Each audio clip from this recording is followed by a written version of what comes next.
कांड हम सुनाने जा रहे हैं। बहुत साथियों की ओर से फोन आता है कि इस कांड को आप कैसेट में नहीं गाए। हमारी कोशिश होगी कि आपको अच्छा लगे।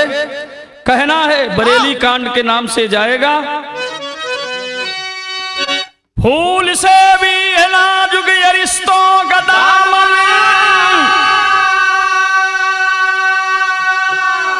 टूट जाता है जुर्मों के जो वार से। फुटमत का दिल में पनपता है पौधा, जलती ज्वाला है नफरत के तकरार से। फक्र दूसरों की खातिर जो सहता सितम है, जुर्म सर पे उठाता विमल प्यार। फिर भी ऐसे को जग में जो देता है धोखा, हो लौटता है विश्वास संसार से।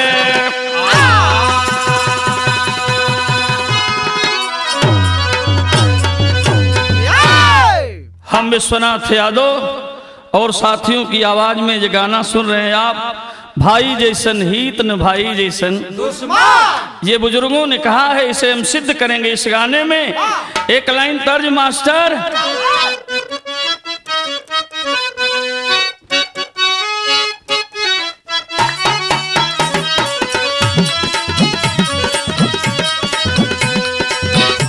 बड़ा धुन सुने ला लोगन, एक ठे धुन हो सुना। जहाँ आदमी बिकाला, जहाँ आदमी बिकाला, ऊ बाजार ना कहला। जहाँ आदमी बिकाला, ऊ बाजार ना कहला। जहाँ आदमी बिकाला, ऊ बाजार ना कहला।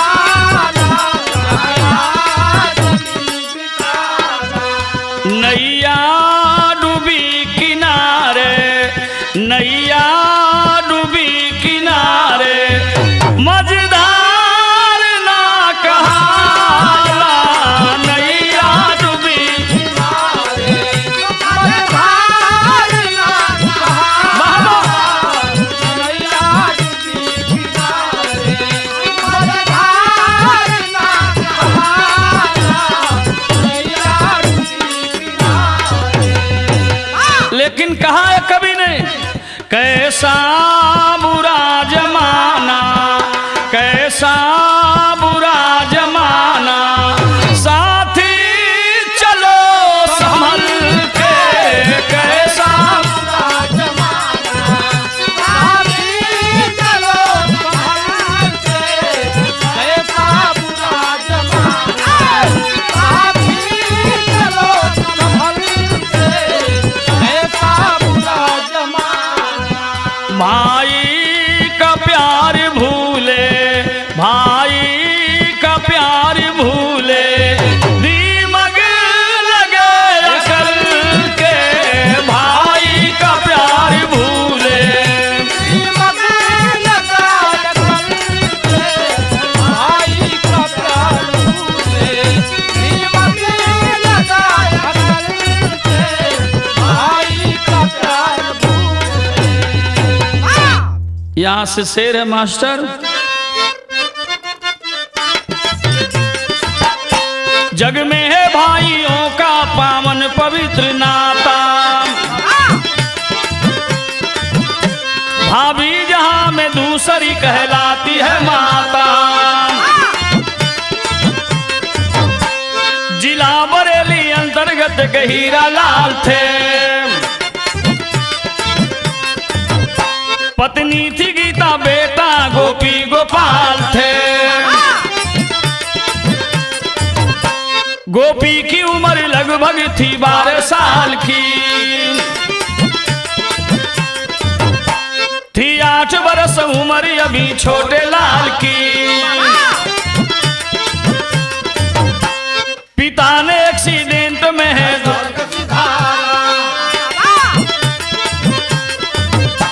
हो गए अनाथ बच्चे, टूटा है सहारा।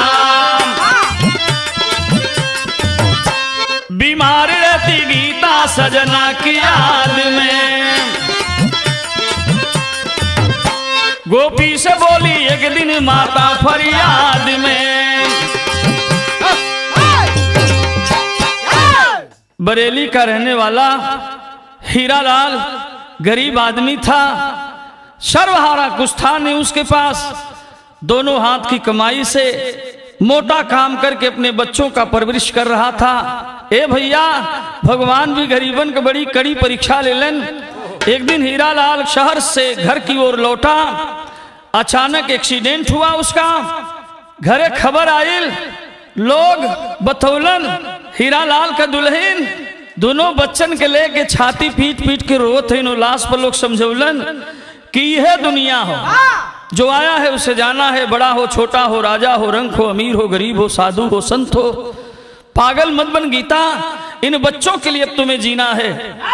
घरे एलिन दाह संस्कार कैलिन, कुछ दिन बीतल लेकिन विधवापन सह नहीं पौलिन, बीमार हो गईलिन। कहलिन बड़का लड़का के बुलाए के गोपी के कि बेटा हम कुछ कहल चाहते हैं, लगा था अब हम बचब ना।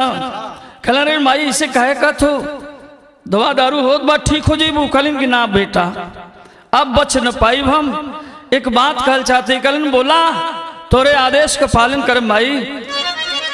माई रोवत के कहलिन है का कि रोवेली माई, रोवेली माई, अरे सुन के बिहार छतिया। ए भैया बिहार छतिया, बेटा दिन ब दिन लागता, बिगड़ई मोर हलतिया ना। बेटा दिन ब दिन लागता, बिगड़ई मोर हलतिया ना। बेटा दिन ब दिन लागता, बिगड़ई मोर हलतिया ना। भाई तोहार छोटा तोहर बाया सारावा, माई बाप भाई बन के दिया तू यादारावा। माई बाप भाई बन के दिया तू यादारावा। माई बाप भाई बन के दिया तू यादारावा। कहते कहत लिहली अंतिम ससिया, अब बेटा दिन पर दिन लागता, बिगड़ई मोर हलतिया ना। बेटा दिन पर दिन लागता, बिगड़ई मोर हलतिया ना। बेटा दिन पर दिन लागता, बिगड़ई मोर हलतिया ना। तू तो थोड़ा बड़ा हुआ गोपी, हमार मुन्ना गोपाल वही छोटा है। एक ही पढ़ा लिखा के भला आदमी बना दिए बेटा।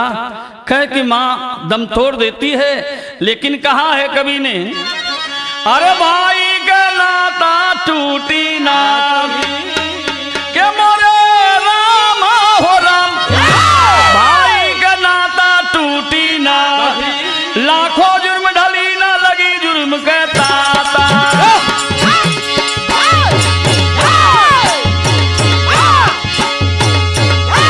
गांव के लोग इकट्ठा भइलन, बड़ा बुजुर्ग लोग कहलन कि रे यार हीरालाल भी मर गईलन, उनकर दुल्हन भी मर गई, ये दूठे बच्चा बेचारा ये नन्हे का गुजर कैसे हुई।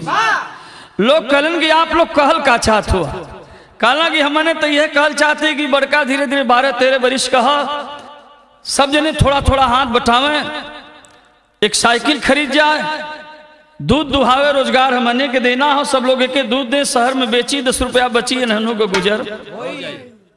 4-5 साल बड़ा भाई बाल्टा चलाया गोपी, धीरे धीरे 18-19 साल के भैलन।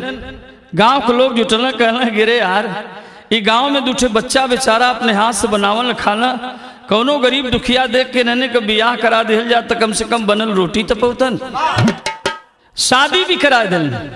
बड़ा भाई गोपी का दुल्हन अलिन, सुहाग रात में जब गईलन तो एक नया मिसाल दिया बड़ा भाई, भाई जैसन हित न भाई जैसन दुश्मन।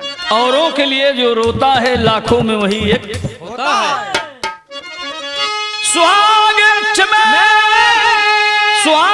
कक्ष में पहुंचा गोपी, मन में अपने हर्षाई, कसम दिला के बिरही को बोला है उस दम समझाई।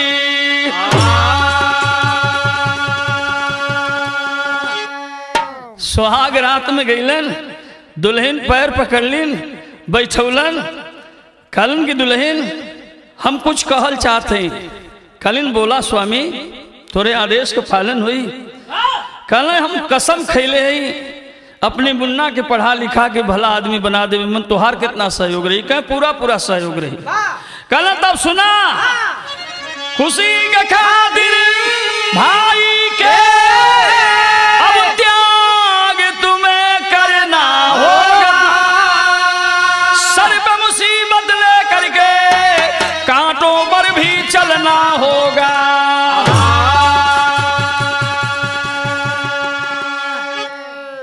कसम खा दुल्हन, जब ले हमार मुन्ना हमार छोटा भाई पढ़ लिख के भला आदमी न बन जाई तब ले हमने बेटी बेटा पैदा न कर।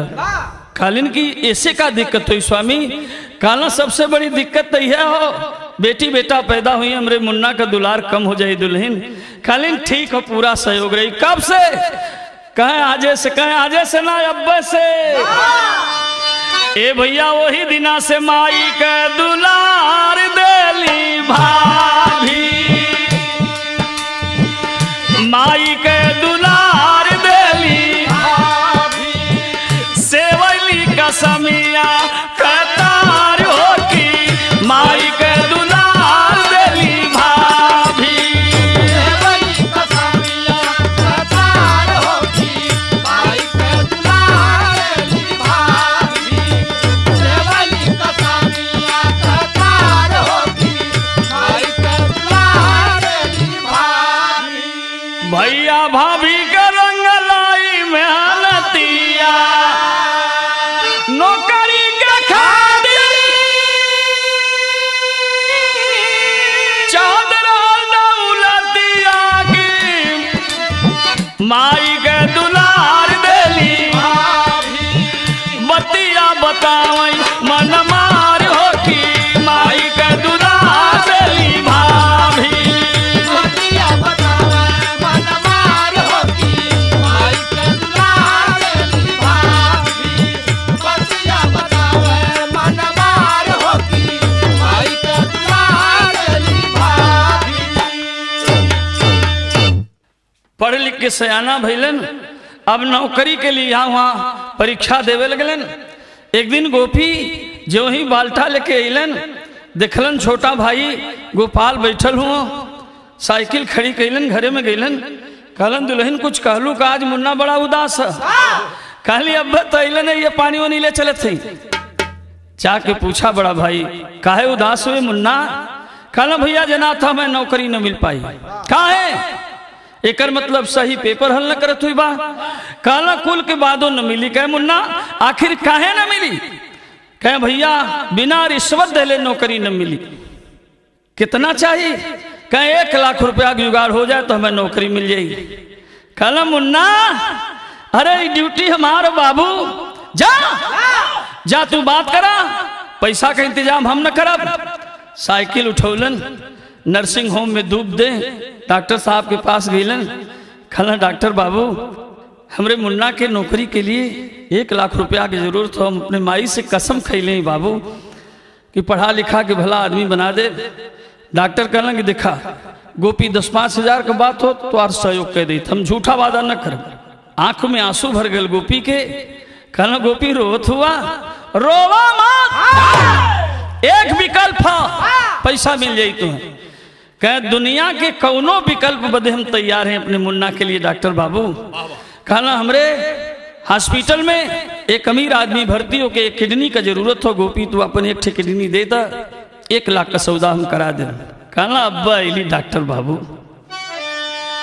तब चले की दुनिया का चोरी से गोपी हो, बेचले की दुनिया का चोरी से गोपी हो, अपनी दुल्हनिया के राय से बेचले की दुनिया का चोरी से गोपी हो, अपने दुल्हनिया के राय से। बेचले की दुनिया का चोरी से गोपी हो, अपने दुल्हनिया के राय से। भाई से अपना भेदवा छिपौले, अरे पैसा के बलबूते नौकरी धरौले, सविता दुल्हनिया बन के घरवा में आईली हो, सविता दुल्हनिया बन के घरवा में आईली हो, सदियारा चाइल छोटका भाई से सविता दुल्हनिया बन के घरवा में आईली हो, सदियारा चाइल छोटका भाई से।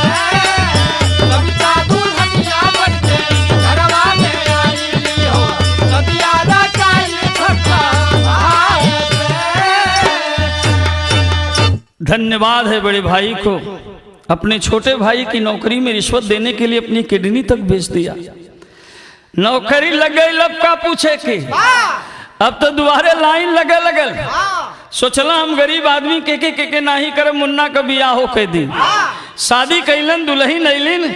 आज जब दुल्हन अइलिन तो बड़ा भाई तक कसम खैले लगलन, लेकिन छोटका भाई तई झटका खैलन के 3 पुत्र पैदा गोपाल जी के भाई ने हो, अरे बारी मरल बढ़ल दिल में गालनिया।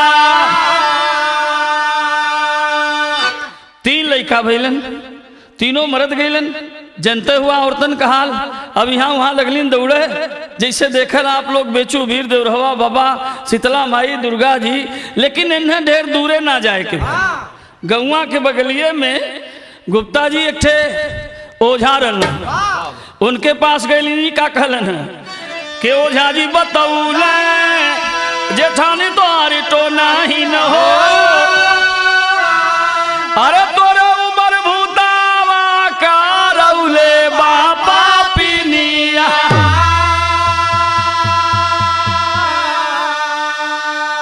पागल भइलो, गोपिया का औरत 10 साल से आवत, एको बेटी बेटा पैदा ना भइलो, तो हार बर्दाश्त करी, भूत करा देले।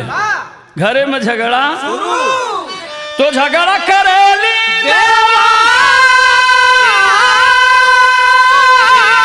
देवनिया जेठनिया से, रोज रोज मेहना मारे कही के बाझिनिया। मेहना थाना शुरू, लेकिन बारे भौजाई कबो गोपी से कहली नहीं। एक बात जरूर कहली कि स्वामी अब तो तुहार कसम पूरी हो गई, हमके भी माई का दर्जा दिवा दा। तब दोनों के एक साथ गर्भ रही गई हो, अरे भर्ती अस्पतालवा में प्रसव की जुनिया। बेहोशी में मारा बच्चा,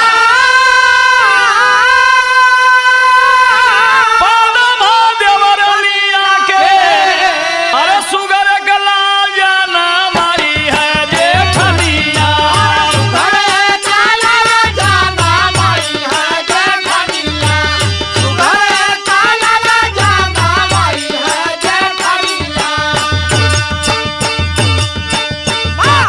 अब की बार भी छोटा भाई के औरत के मरले बच्चा पैदा भैल। आ गोपी के सुंदर स्वस्थ लड़का डॉक्टर से पूछलन पहले, गोपी का रिजल्ट था? कहलन तोहरे औरत के तो सुंदर स्वस्थ लड़का पैदा भलो। कहलन भाई के औरत के कहें ओकरे तो फिर मुहले पैदा भल। वाह वाह बारे भाई। गैलन अपने औरत के बेट के पास, कहना कि दुल्हीन एक ठे त्याग और कह देबू। कलिन बोला स्वामी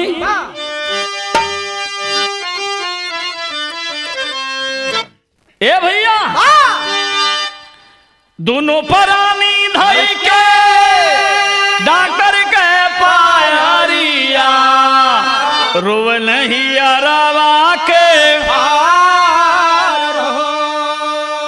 लाल के मारा में सुनी है देवारनिया सदमाना झेली तजी है जिंदगनिया दोनों परानी कई के बजर के ही अरवा दे दिहल अपना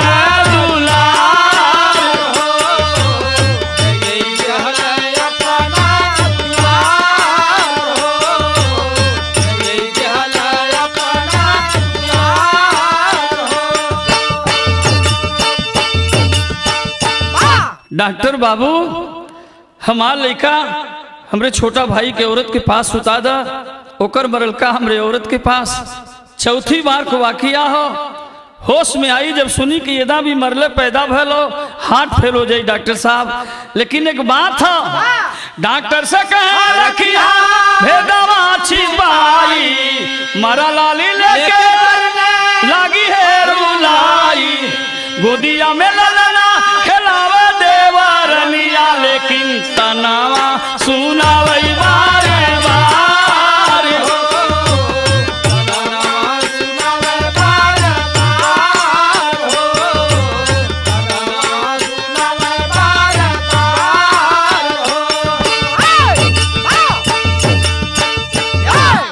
जब होश में अलिन पूछलिन डॉक्टर साहब का स्थिति है कल देखा तोरे तो सुंदर स्वस्थ लड़का पैदा भलो कल हमरे जेठानी के कहो करे तो मुहले पैदा भल कल बस बस ओझा जी काम कुल भूत उलट देना उन्हें का पता कि वही के खिलावत है ए भैया ओकर बच्चा रहबे कल जब देखे उठा के चूमे लगे चाटे लगे एक दिन जो ही उठवलिन आ तब ले छोटकी आ गई झपट के हाथ से छीन ले जब ड्यूटी से गोपाल अलन खाली जना था तोहार भौजाई यहू के खा जाई कह का भल क्या लड़का खिलावत रहे तब्बे से लड़का बीमार बा अब वहीं ले सुनला भाई जैसन अब सुना भाई जैसन तो यार बबूलाम देवर भूखार अपने भाभी पर लेके डंडा तन पे करे प्रहार अपने भाभी पर लेके डंडा तन पे करे प्रहार अपने भाभी पर लेके डंडा तन पे करे प्रहार अपने भाभी पर लेके डंडा तन पे करे प्रहार अपने भाभी पर लेके डंडा तन पे करे प्रहार अपने भाभी पर लेके डंडा तन पे करे प्रहार अपने भाभी पर जनमत लाल तू यापन खैलू तनिको शर्म न कैलू हो हत्यारिन बापिन तू बन के मोरे लाल पे नजर गड़लू कह जान छोड़ी दाम कई दायक उपकार अपने भाभी जुर्म न ढावा देवर तू हमारी अपनी भाभी पे मल्लन डंडा कपार फट गयल लहू लुहान हो गईलिन गोपी अलन शाम के गांव में प्रवेश कैलन तब तक एक लड़का कहलस कि गोपी भैया आज तो तोरे घरे झगड़ा हो गई कल कैसे कल वही तोरे भाई से तोरे औरत से मारा मारी भी हो गई भैया गोपी रोष में हुआ साइकिल खड़ी कैलन डंडा उठौलन घरे में गईलन औरत के पास कलन की करब कसम खैले रही ना कि अपने मुन्ना का जीवन में अपमान न करब झगड़ा कैले रहलू आंख में आंसू लेके रो रही है आज्ञाकारी दुल्हन कलिन कुछ हमरो सुनबा स्वामी तनी बढ़ा ले बेटा तो देवर देवरानी दुनो मरल गिराई सैया लहुरे लुहान होई गईली जेठान जान से भी प्यारा सब दिल मुन्ना के तुम नला स्वामी भूली गई न भाई हो हसान किडनी के बेच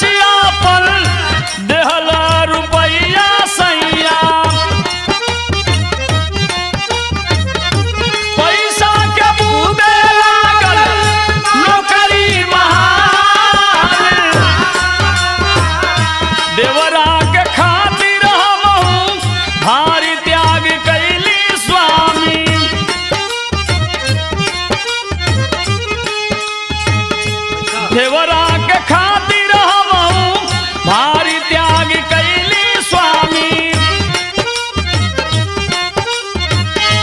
दिलवा में भाई बेटा पैदा होई बाटी देवरा का ममता सैया यही से न पैदा करना रहली सालतान मारे देवरानी मेहना कहीं के बजनिया सैया हमरो भी गोद भारी रहल भगवान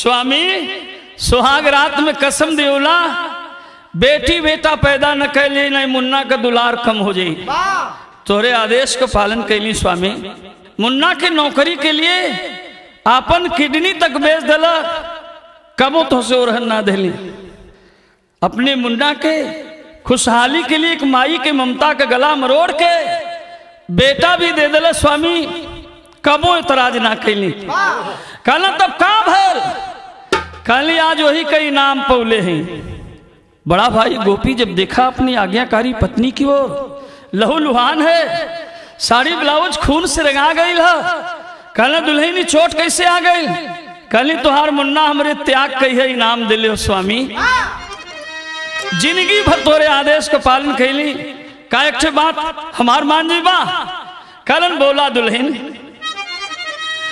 काया बुनाम अरे अब नाम सहाय सैया अब नाम सहाय सैया एक घर में आप मनवारा अब नाम सहाय सैया घर में आप मनवारा अब नाम सहाय सैया घर में आप मनवारा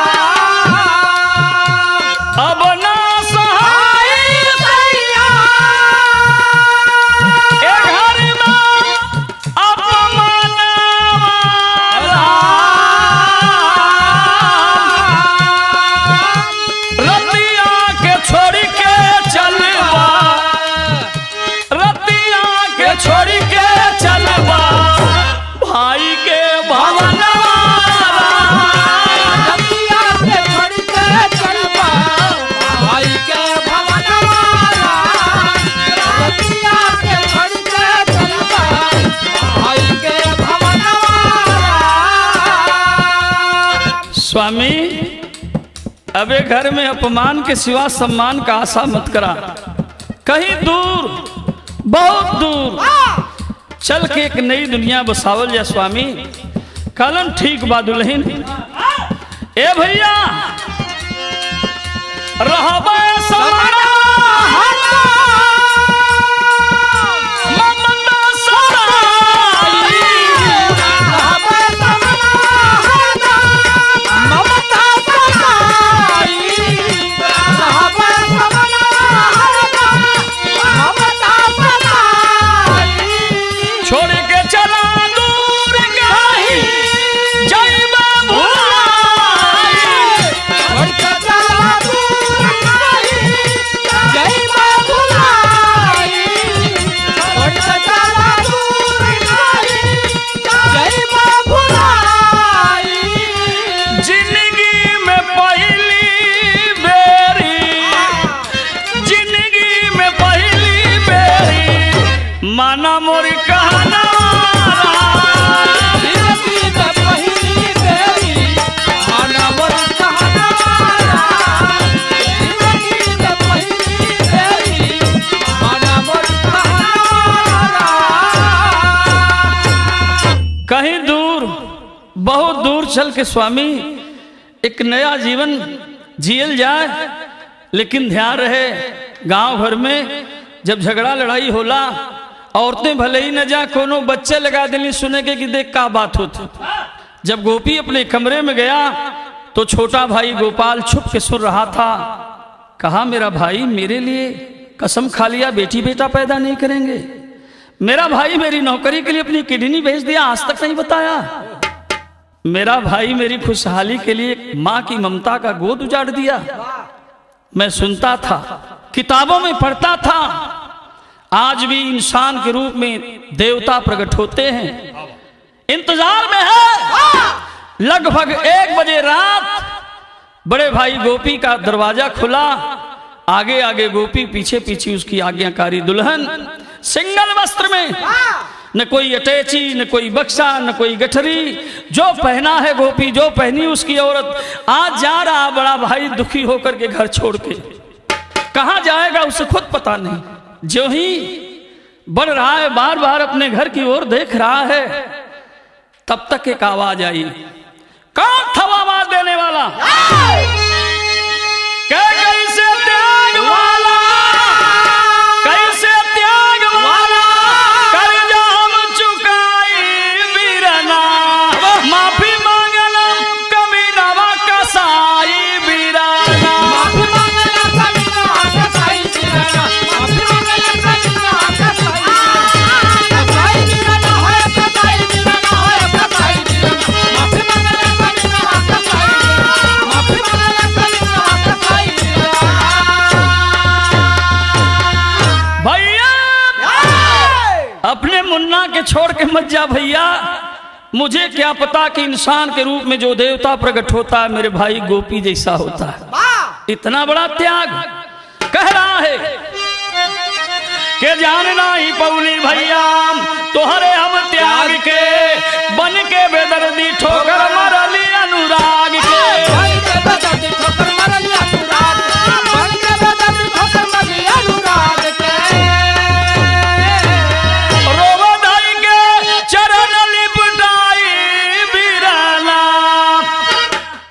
गिर गया, मुझे माफ कर दे भैया, अपने मुन्ना के छोड़ के मत जा भैया, मुझे क्या पता।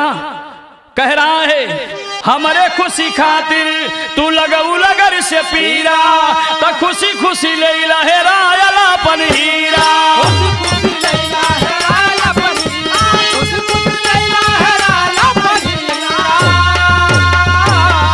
लेकिन गिरती तुहार जुग जुग मुन्ना को, छोटे बच्चा को हवाले किया भाभी की गोद में, झोटा पकड़ के खींच ला अपनी औरत को, कहा भाग जा, आइंदा इस घर में अपना चेहरा मत दिखाना। ठेल के भगाने लगा। 12 भौजाई कालिन मुन्ना कहा भगा रहा उसे? अरे थोड़ी बहुत कमी है, समझा लूंगी। कहा थोड़ी बहुत कमी? देवता जैसे भाई का अपमान करा दिया इसने, थोड़ी बहुत कमी? देवी सबर के मां के समान मेरी भाभी पर डंडा चलवा दिया इसने, तू कह रही थोड़ी बहुत कमी? कही अरे बेटा कमी किसमें नहीं होती, थोड़ी बहुत कमी तो सब में होती है। कह रही है जमी में कमी आसमां में कमी है। अरे जमी में कमी आसमां में कमी है, खुदा की कसम खुद खुदा में कमी है। कमी किसमें नहीं होती बेटा? कहा भगा रहा उसे? लेकिन गिरती तुहार जुग जुग जो आई बीरना, माफी मांगला कमी नवा कसाई बीरना,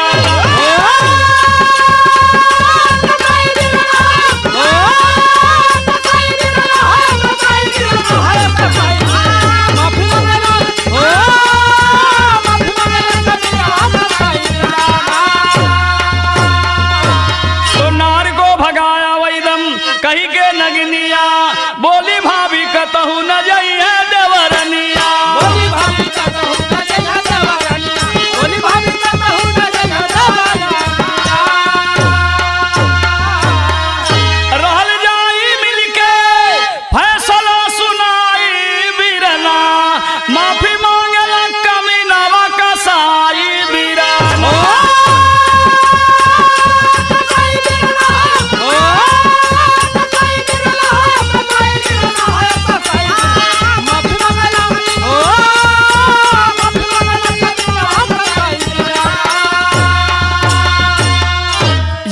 भाई जैसन हित न भाई जैसन दुश्मन। तो गुरु बिहारी गुरु रमन बेचन स्वर्ग के बासी श्यामा सीताराम भरजी सिया राम अविनाशी हो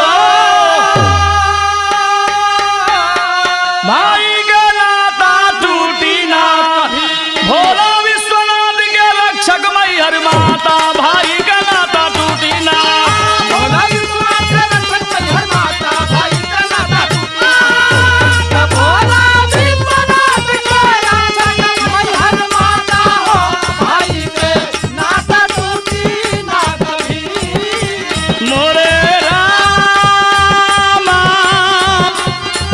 अरे मोरे रामा हो